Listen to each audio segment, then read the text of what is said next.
Hey guys, so today I've set up an Arduino to forward audio from a standard TRRS audio jack over USB to my Mac.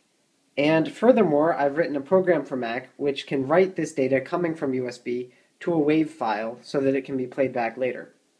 Now, some limitations of this are, for instance, that the Arduino can only read analog samples at 10,000 times a second, and this already limits the data rate to a pretty low quality.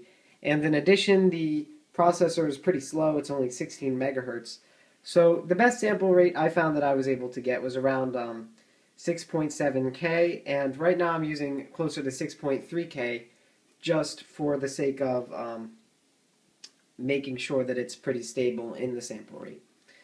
So right now, my setup just consists of an Arduino plugged into a little teeny thing I soldered together, which basically just adds a DC bias to the audio jack, and that just makes it so that the audio jack, the audio input swings around 2.5 volts so the Arduino can read the input.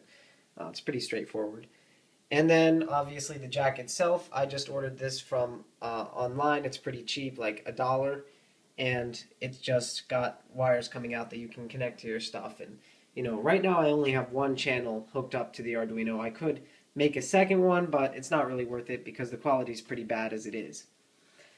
But anyway, without further ado, I'm just going to give you an example of using this, plugging the audio jack into my Mac. You know, if I wasn't recording on my phone, I could plug the audio jack into my phone, I could plug it into someone else's computer, something like that.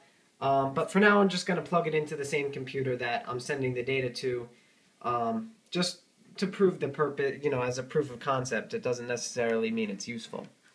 So I'm going to go ahead and plug in the audio jack there. So now all of my Mac's audio output will go straight to this breadboard and then straight from the breadboard to the Arduino. Then the Arduino is going to forward the signal it reads through this USB cable back around to my Mac. And it's going to do that at about 6,250 times a second. So here on my machine, this is just the code that's running on the Arduino, pretty straightforward. It's basically just removing the DC offset and sending it over.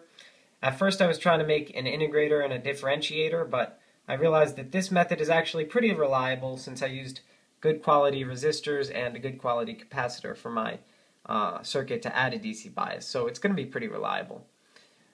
So this basically just sends the values over as 1 byte values.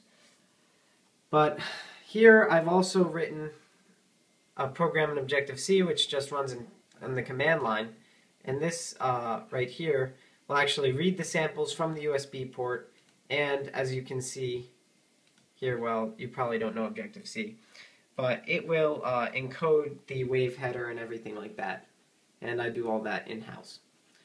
But anyway, once I compile this program, I can go ahead and run it, and it waits a couple seconds for the serial connection to get started, and it'll start writing to the file. There you go. So now I'll open up iTunes, and I don't know what I was playing last, but I'll just go ahead and play something. And now my computer is outputting the sound, and the sound, because my computer thinks there's headphones plugged in, right? It thinks the Arduino is headphones. So it's playing all the sound to the Arduino, and I'm going to be able to capture that.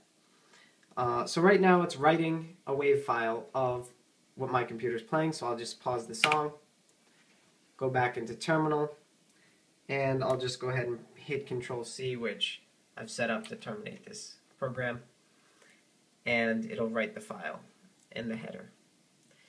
Now, sometimes the sample rate is a couple samples per second off. That's just you know, rounding errors. Clock speed on the Arduino isn't exactly 16 megahertz, I don't know, something like that. But anyway, here's the file. It's on my desktop. I've encoded it. Let's go ahead and play this. And okay, one sec, I have to unplug my Arduino from the headphone jack first so I can actually hear it.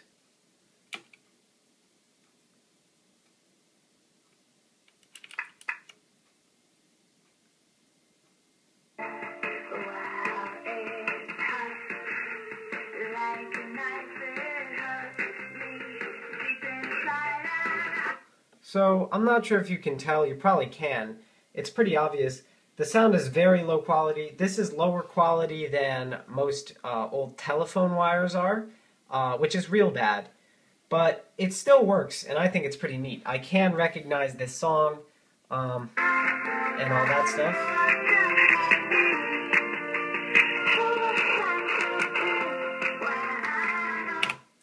So there we go. Pretty top of the line, if you ask me. So anyway, thanks for watching Match Eads 102. Subscribe, and goodbye.